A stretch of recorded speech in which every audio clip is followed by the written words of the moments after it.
ආයුබෝවන්. ඉතින් කොහොමද? අපි අද හදමු නේද බත්තල වලින් තවත් කෑමක්. මට මේකට ඕන වෙනවා තම්බගනිපු බත්තල, රුලන්, පොල් කිරි, ඒ වගේම බිත්තරය. මම මේ ටික හැමදේම බත්තල හොඳින් පොඩි කරගෙන ඒකට රුලන් දාලා ඒකත් කලවම් කරගෙන මේකටම බිත්තරෙත් දාලා කලවම් කරගන්න.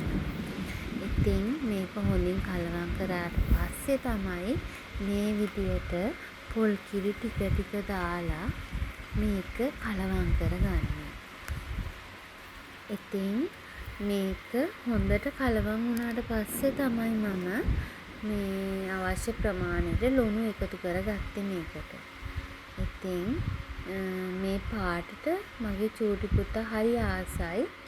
ඒකයි මම මේ පාටින්ම කෑම හැදුවේ. අනිත් එක ඔයාලත් වගේ ඉලියාප්පකට ගොඩක් කැමති වුණානේ. ඉතින් මට හිතුණා මේ කෑමත් හදලා ඔයාලත් එක්ක බෙදා ගන්න ඕන කියලා. ඉතින් මට චූටි පුතාට උදව් කරා. මේ බලන්නකෝ. මෙන්න මේ පදම තමයි මම ගත්තේ. ඉතින් මේකෙන් මම මැද ආප්ප තමයි හදාගත්තේ. මොකද මේ රුලන් ආප්ප කියන්නේ ඔයාලා ඒක.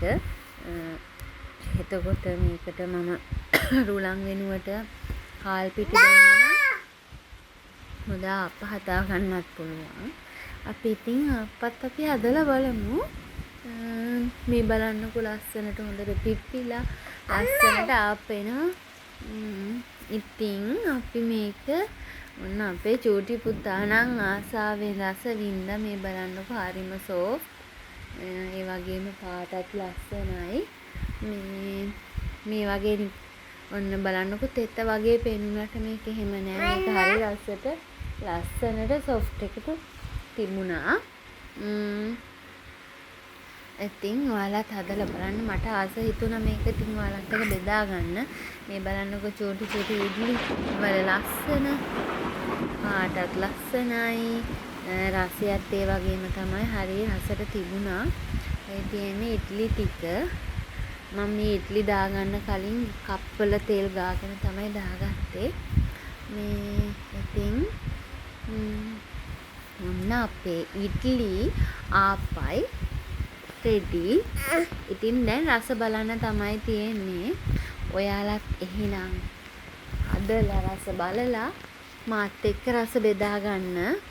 ඉතින් මට මගේ මේ වීඩියෝ වලට කැමති වුණා නම් මට ලයික් එකක් දෙන්න, මාව ෆලෝ කරන්න, මගේ YouTube channel එක subscribe කරන්න.